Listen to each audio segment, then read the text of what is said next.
ఎప్పుడు కాంగ్రెస్ పార్టీలో కలహాలనేవి సహజం. వాళ్ళే కొట్టుకుంటారు. వాళ్ళే కప్పెట్టుకుంటారు. బయటికి మాత్రం రానివ్వరు. కానీ ఇప్పుడు కథ వేరేలా నడుస్తుంది తెలంగాణ రాష్ట్రంలో. తెలంగాణ రాష్ట్ర అధ్యక్షురాలు సునీతారావు వర్సెస్ మహేష్ నడుస్తుంది. అసలు ఎందుకు ఈవిడ సునీతారావు మహేష్ మీద ఆరోపణలు చేస్తుంది?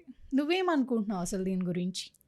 మొన్న గాంధీ భవన్లో Mahesh Kumar Goud TPCC president chamber ముంగట కొంతమంది మహిళా కార్యకర్తలు, మహిళా లీడర్లు అంతా వచ్చి ఛాంబర్ ముంగట నినాదాలు చేస్తూ నిరసన, అదొక నిరసన అందామా, అసంతృప్తి అందామా, ఇక ఏదన్నా పేరు పెట్టుకున్నా కూడా కొంతమంది మహిళలు అయితే టీపీసీసీ మహేష్ కుమార్ గౌడ్ ఛాంబర్ ముంగట ఆందోళన చేసిరు. అవును.